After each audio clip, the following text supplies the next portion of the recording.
Saludos a todas las personas de Dios, a todos los hermanos de Cristo Jesús. Quizá ustedes no lo saben muy bien, pero la obra de Dios en Cuba se cuenta en todo el mundo. En este momento, los hermanos que están corriendo para la evangelización mundial en nuestros días fueron levantados en un poco menos de 100 países. Ellos están haciendo el ministerio activamente, y Cuba es el modelo de todos ellos, porque donde quiera que voy, yo hablo de Cuba. La obra de Dios en Cuba fue la obra como modelo. Hemos encontrado los discípulos importantes en todos los lugares en Cuba en un periodo corto tiempo.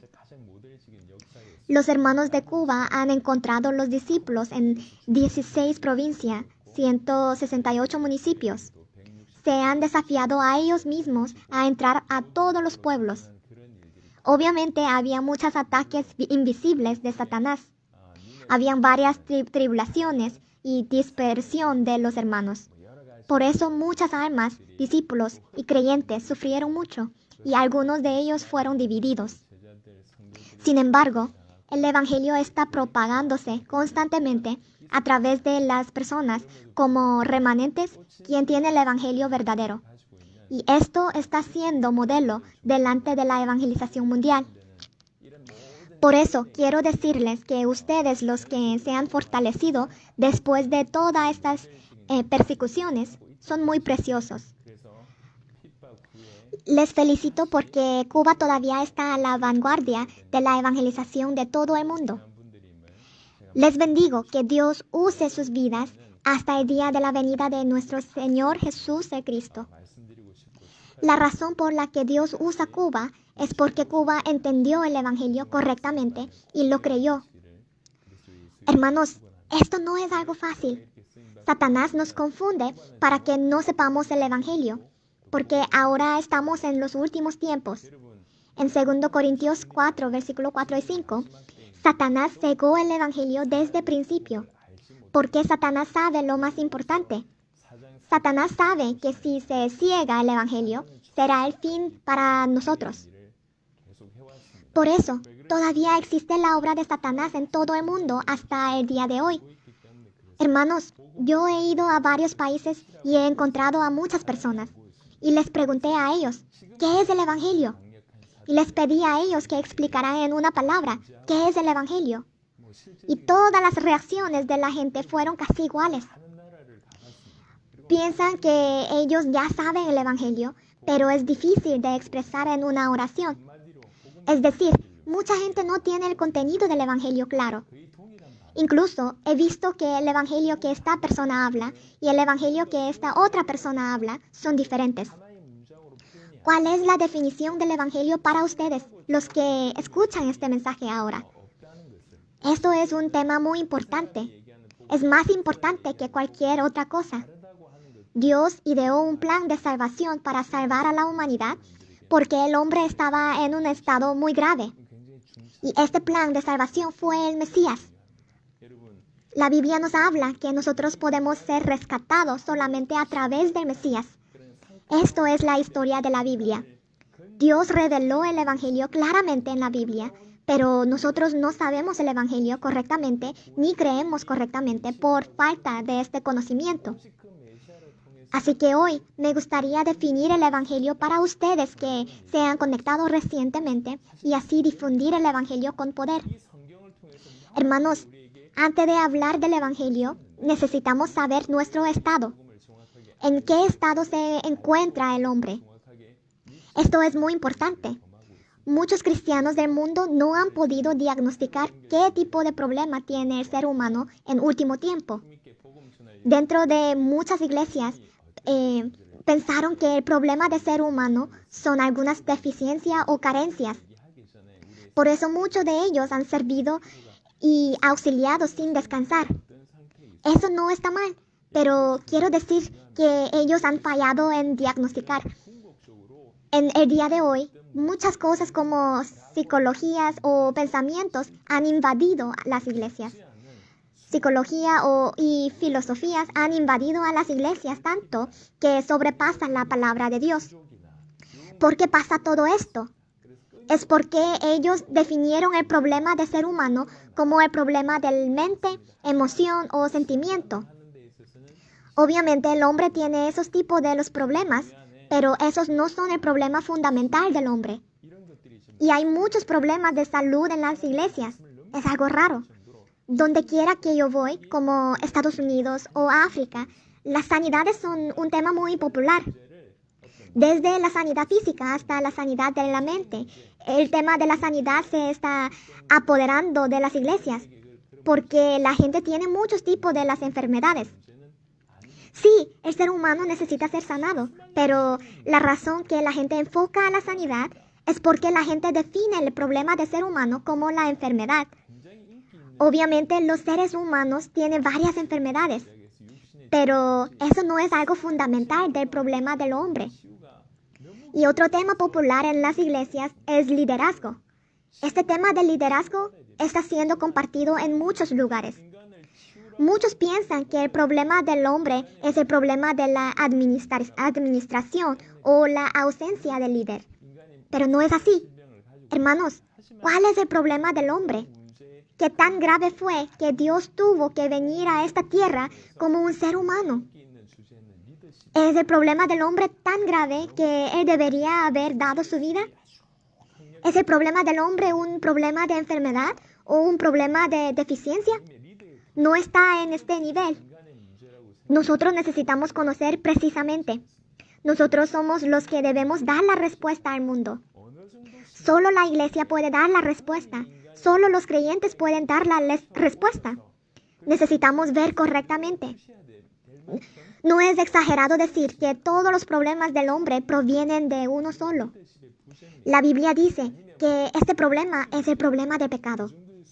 Por eso, este punto fue tratado en el libro de Romanos con mucho detalle. Pero si observa de cerca cómo comenzó el problema de pecado, verá que no es solo el problema de pecado. Si leemos Génesis 3, podemos ver que hubo una existencia que hizo que el hombre pecara antes que el hombre pecó. Esta existencia todavía está trabajando en el día de hoy. Esta existencia es Satanás. Satanás nos engaña para hacernos pecar desde el principio hasta el día de hoy. Como resultado, ¿qué sucede después de que el hombre ha sido engañado por Satanás y ha pecado? Sucede la separación entre Dios y el hombre. Y lo vemos cuando fue expulsado del huerto de Edén al final de Génesis 3. Y antes de ser expulsado del huerto de Edén, ellos ya habían dejado a Dios en la mente y en el corazón. Eso está escrito en detalle en Génesis 3. Parece el problema de pecado exteriormente. Sí, es el problema de pecado. Pero no debemos pasar por alto que Satanás ataca constantemente a las personas para hacerlas pecar. Por otra parte, vemos que ha habido una ruptura seria en nuestra relación con Dios. En realidad, todos los problemas vienen por esto. Génesis 3 habla esto en detalle. Génesis capítulo 3, versículos 16 hasta 24, resume todos los problemas que la gente de hoy experimenta. ¿De dónde vinieron esos problemas? Estos problemas son el resultado de pecar contra Dios. Estos problemas son el resultado de ser engañado por Satanás y pecar contra Dios. Estos problemas son la maldición de ser engañado por Satanás y pecar contra Dios y ser separado de Dios. El problema de la enfermedad también está dentro de Génesis 3, 16 hasta 24. El problema de las deficiencias y carencias también está ahí. El problema del ambiente, el problema de relación, el problema de la emoción, el problema del corazón, todos ellos dentro de esto. Todos ellos están dentro de esta categoría. Esta es la razón por la que el hombre no puede evitar caer dentro de esta categoría. Y estos son el problema de pecado y el problema de Satanás y el problema de estar separado de Dios.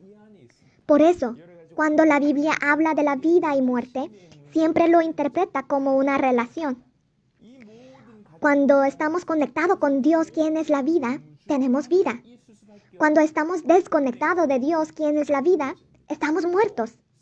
Es decir, Estar separado de Dios significa que estamos en el estado de la muerte. Por eso, la expresión del pecado y la muerte se menciona en varios lugares del Antiguo Testamento. Por ejemplo, hay expresiones como moraban en tinieblas y sombra de muerte. Ahora estamos hablando de qué es el Evangelio. Para explicar qué es el Evangelio, primeramente les explique que necesitamos diagnosticar y en qué estado se encuentra hombre.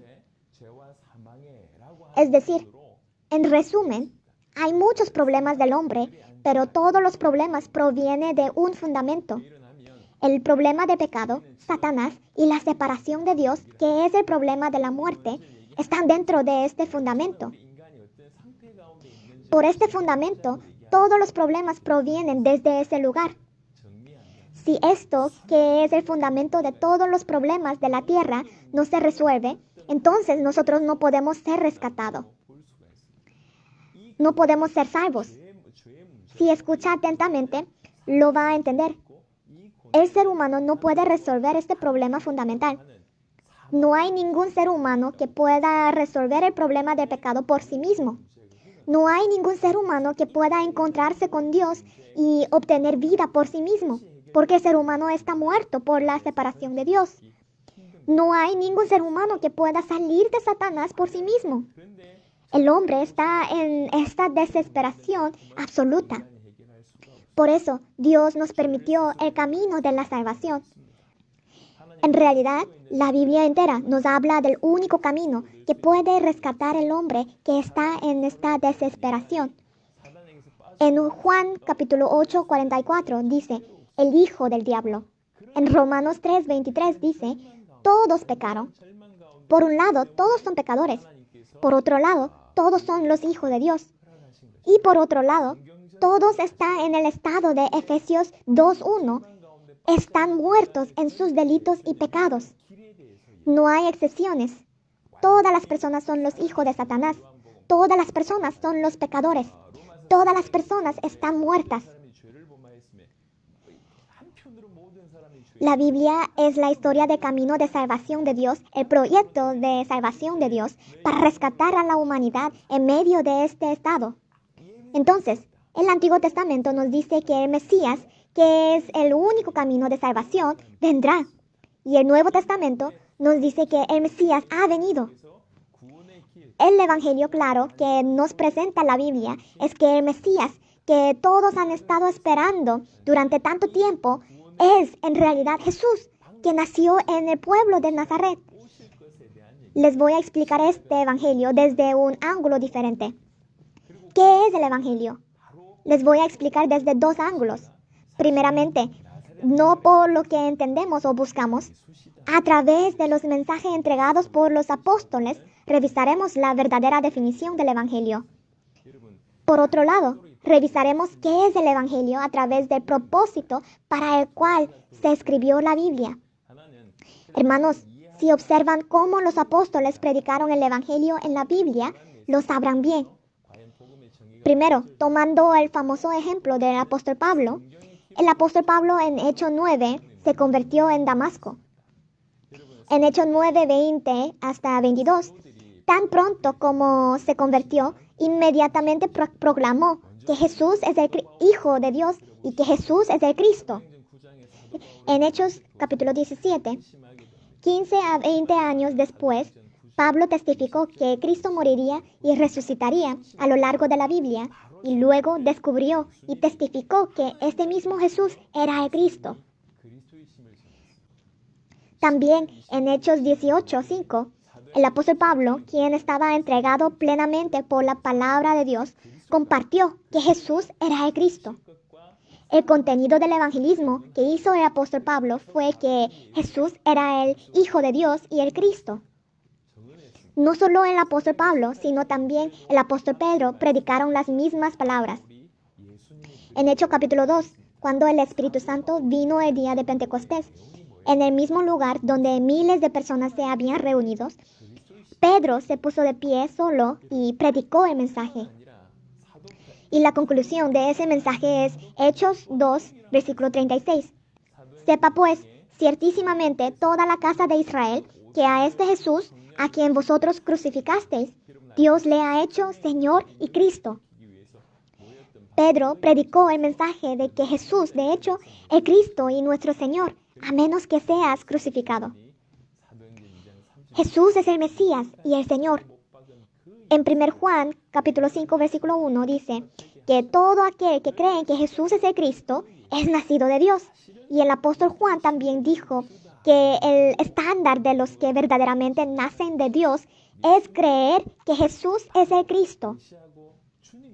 Siempre hubo un solo mensaje de Pablo, Pedro y el apóstol Juan y de todos los apóstoles. En Hechos capítulo 5, versículo 42, dice que los apóstoles no cesaban de predicar y enseñar que Jesús era el Cristo. Dice que todos los días en el templo y por las casas no cesaban de enseñar y predicar que Jesús era el Cristo. El mensaje de los apóstoles fue completamente uno. Miles de creyentes aprenden de estos apóstoles. En Hechos 2:42 está escrito que los primeros 3,000 hombres de Dios arrepentidos que fueron reunidos fueron perseverados en la doctrina de los apóstoles. ¿Qué enseñaron los apóstoles? En Hechos 5:42 dice que los apóstoles no cesaban de predicar y enseñar que Jesús era el Cristo. Se dice que los apóstoles enseñaron esto. Los apóstoles enseñaron que Jesús es el Cristo, el único camino a la salvación. No hace falta decir que el mensaje de la iglesia primitiva era que Jesús era el Cristo, el Hijo de Dios. Un ejemplo representativo de esto se menciona en Hechos 18. En Hechos 18, 24 al 28, Priscila y Aquila, que eran discípulos del apóstol Pablo, llamaron a Apolos, que era erudito destacado, y le dijeron el camino exacto. Desde entonces, el mensaje de Apolos ha cambiado por completo y Apolos ha comenzado a compartir que Jesús es el Cristo. Es decir, el mensaje de Pablo fue entregado a sus discípulos Priscila y Aquila y el mensaje de Priscila y Aquila fue entregado a Apolos. Este es un ejemplo. De hecho, no es exagerado decir que todas las iglesias primitivas transmitieron este mensaje. Ese es el contenido del evangelismo de los apóstoles y el evangelismo de la iglesia primitiva. ¿Qué predicaron? Predicaron el evangelio. El contenido del evangelio es que Jesús es el Cristo, el Hijo de Dios. En segundo lugar, el propósito por el cual se escribió la Biblia se declara en Juan capítulo 20, versículo 31. Personalmente, donde quiera que vaya en el mundo, el mensaje más importante que entregó es Juan 20, 31. Pero estas sean escritos para que creáis que Jesús es el Cristo, el Hijo de Dios, y para que creyendo tengáis vida en su nombre. Se dice que esta Biblia fue escrita por una razón. Es para hacernos creer que Jesús es el Hijo de Dios y el Cristo. La Biblia dice que si lo creemos, tendremos vida. Este es el mensaje que se nos da a lo largo de la Biblia. Por eso se nos dio la Biblia. ¿Por qué nos dio la Biblia? Él dio la Biblia para salvarnos. ¿Cómo nos salva? Nos dice que nos salvará a través del Mesías. Por eso el Antiguo Testamento dice que el Mesías vendrá pronto. Y el Nuevo Testamento habla del Mesías que ya ha venido. Entonces, ¿quién es el Mesías? La Biblia dice que el Mesías es Jesús. En Hechos 17, versículos 2 y 3, esta se cuenta con un poco más de detalle. Veamos cómo el apóstol Pablo predicó el Evangelio donde quiera que fuera. Veamos Hechos 17, versículos 2 y 3. Dice en el versículo 2, Pablo, como acostumbraba, se dice que ya se ha convertido en una costumbre, un hábito.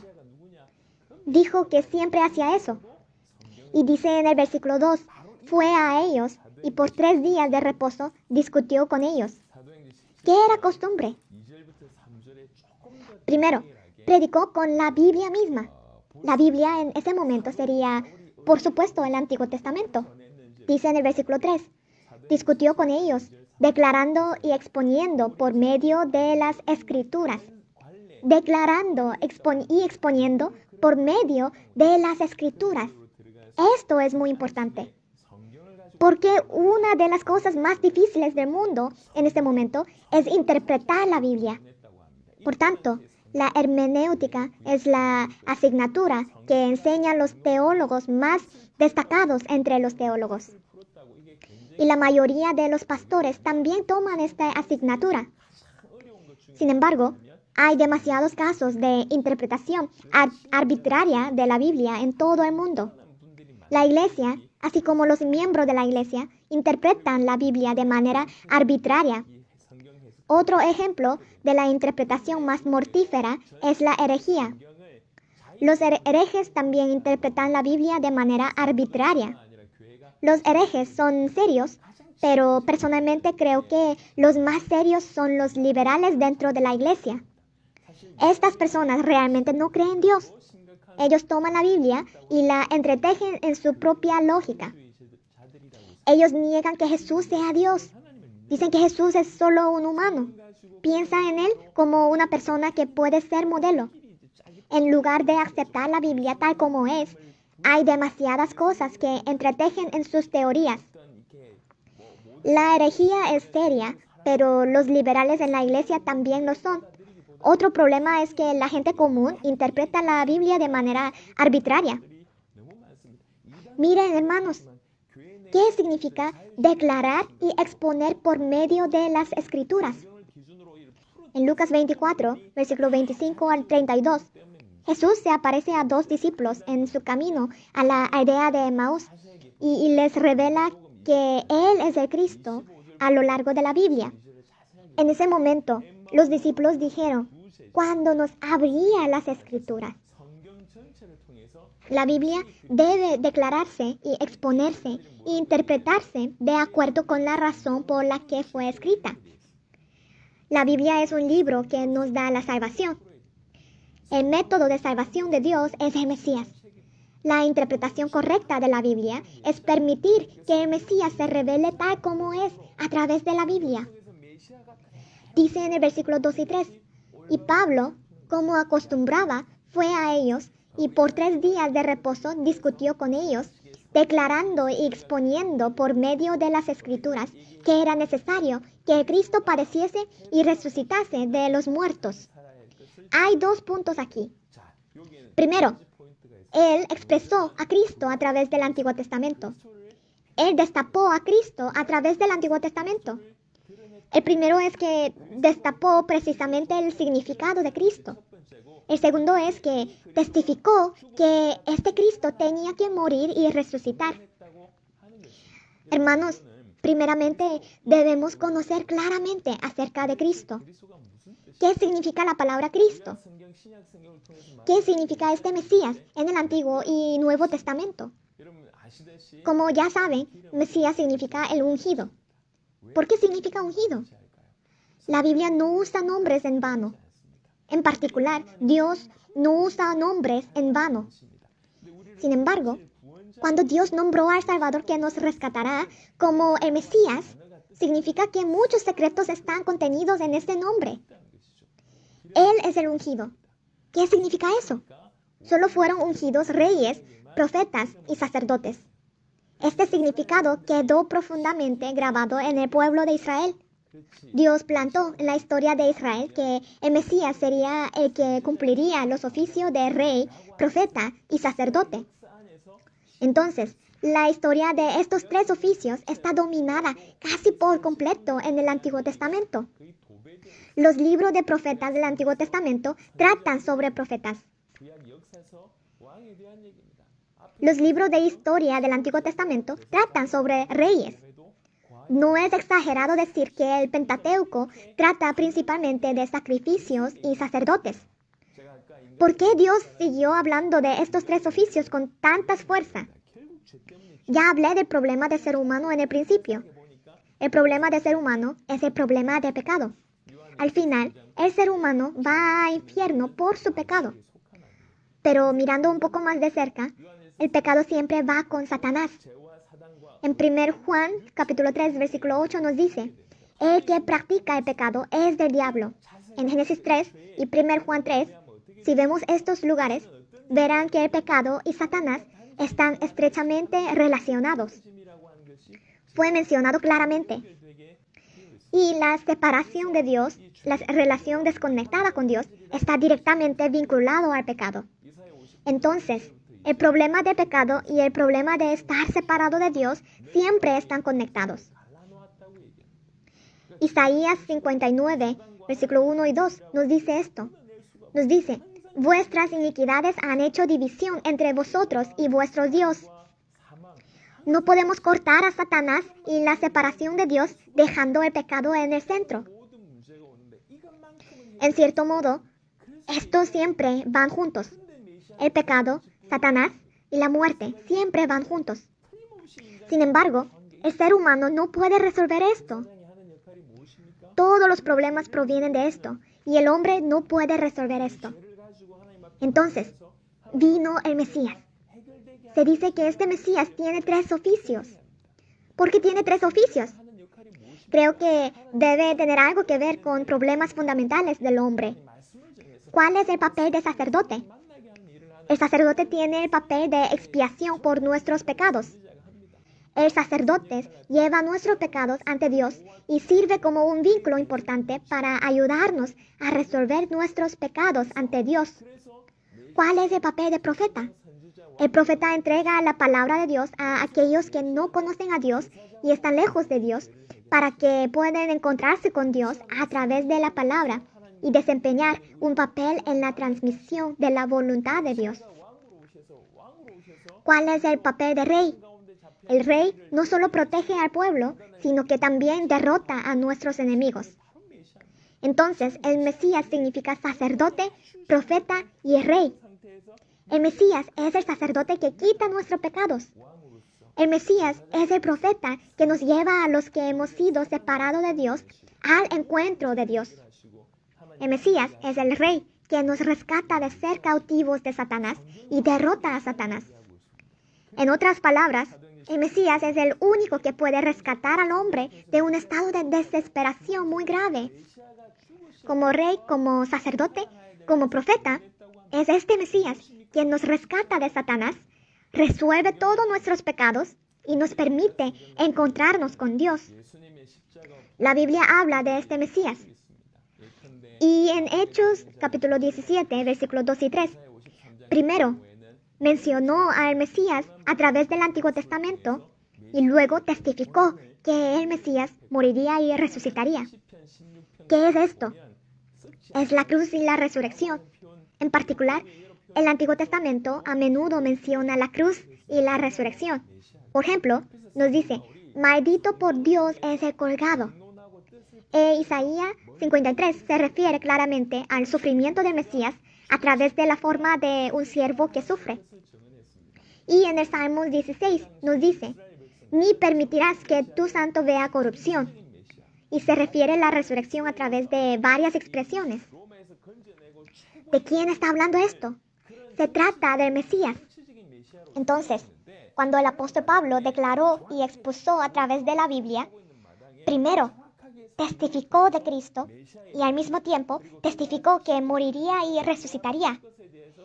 Hermanos, en ese momento, todo el pueblo de Israel pensaba en el Mesías como un Mesías político, un rey político que liberaría a su país de Roma y lo convertiría en la nación suprema.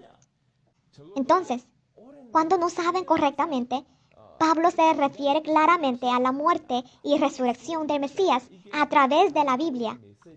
Testificó a través de la Biblia. Y luego, al final del versículo 3, nos dice, y que Jesús, a quien yo os anuncio, decía él, es el Cristo.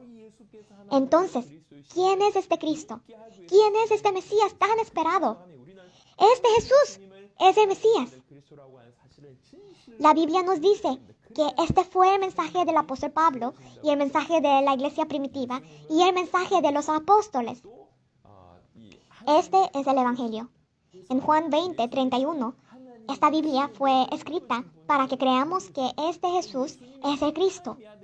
Entonces, debemos creer verdaderamente en este mismo Jesús como el Cristo, el Hijo de Dios. Solo entonces se nos dará la vida.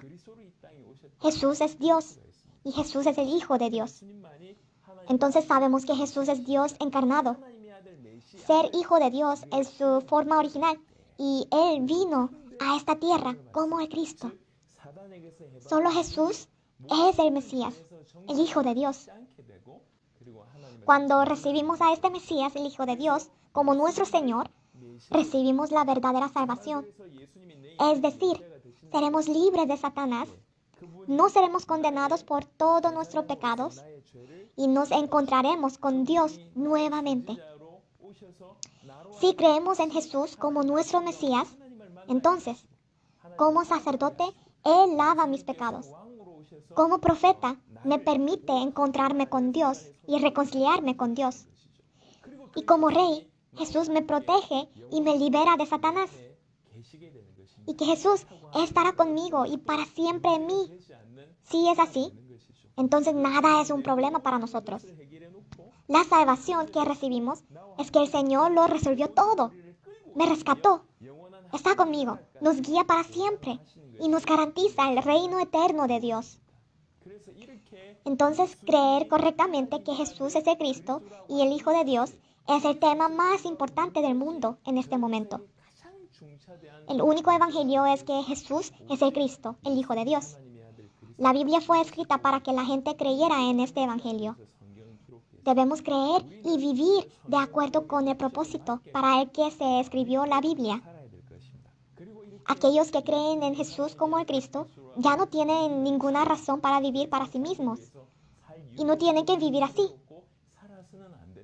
Y no deberían vivir por sí mismos. 2 Corintios 5:15 nos dice así: ¿por qué nuestro Señor se encarnó, murió y resucitó? Dijo que lo hizo para que los que creían en Él, es decir, los que viven, ya no vivan para sí, sino para el Señor.